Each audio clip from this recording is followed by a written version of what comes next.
This video sponsored by BuyMode e-shopping app. BuyMode e-shopping application is one of the online shopping app now available on Play Store and App Stores. Hello friends, நம்ம வீட்டுக்கு தேவையான காய்கறிகள் மற்றும் மளிகை பொருட்கள் போன்றவற்றை நம்ம பைமோட் ஆப்பில் ஷாப்பிங் பண்ணுறது மூலமாக விலை குறைவாகவும் தரமானதாகவும் உங்களுக்கு கிடைக்கிறதுக்கு வாய்ப்பு இருக்குது. இதை நீங்கள் பயன்படுத்துறது மட்டும் இல்லாமல் உங்களோட நண்பர்களுக்கும் உறவுகளுக்கும் சொல்லுங்கள். பைமோட்டோட லிங்க் வந்து நான் என்னோடய டிஸ்கிரிப்ஷனில் கொடுக்குறேன். நீங்கள் தேவைப்பட்டால் டவுன்லோட் பண்ணி ஷாப்பிங் பண்ணிக்கலாம். நன்றி. வணக்கம் உறவுகளே, அனைவரும் நலம்தானே?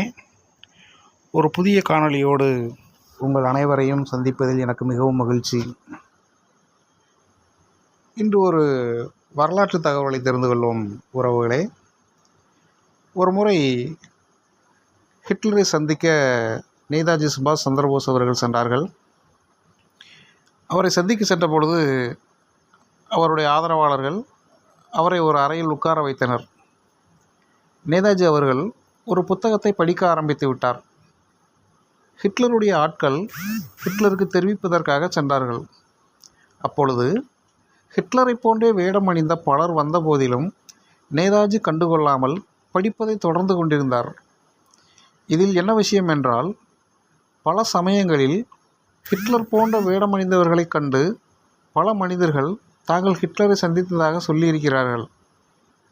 கடைசியில் ஹிட்லரே வந்து நேதாஜியின் தோள்களில் கை வைத்தார். நேதாஜி அவர்கள் ஹிட்லர் என்றார். ஹிட்லருக்கு ஒரே வியப்பு. ஹிட்லர் நேதாஜியிடம், எப்படி நீங்கள் என்னை கண்டுபிடித்தீர்கள்? இதற்கு முன் நீங்கள் என்னை சந்தித்தது கிடையாது என்றார். நேதாஜி அவர்கள், இந்த உலகத்தில் சுபாஷ் சந்திரபோஸின் தோள்களில் கை வைக்க ஹிட்லரை தவிர வேறு யாருக்கும் தைரியம் கிடையாது என்றார். எவ்வளோ ஒரு சிறப்பான நிகழ்வு இது! இந்திய விடுதலைக்காக அரும்பாடுபட்டவர்களில் நேதாஜி சுபாஷ் சந்திரபோஸின் பங்களிப்பை நாம் யார் மறுக்க இயலாது. இவர் 1945 ஆகஸ்ட் 18 தைவான் நாட்டில் ஒரு விமான விபத்தில் இறந்து விட்டதாகவும், அல்லது ருஷ்யாவிற்கு சென்று 1970களில் இறந்து விட்டதாகவும், அல்லது துறவியின் வடிவில் வட இந்தியாவில் மறைமுகமாக வாழ்ந்து 1985 இறந்து விட்டதாகவும் பல கருத்துக்கள் உள்ளன. 1945 ஆகஸ்ட் 14 முதல் செப்டம்பர் 20 வரை எந்த விமான விபத்தும் தைவானில் நடக்கவில்லை என்று அந்த நாட்டு அரசு தெரிவித்திருக்கிறது.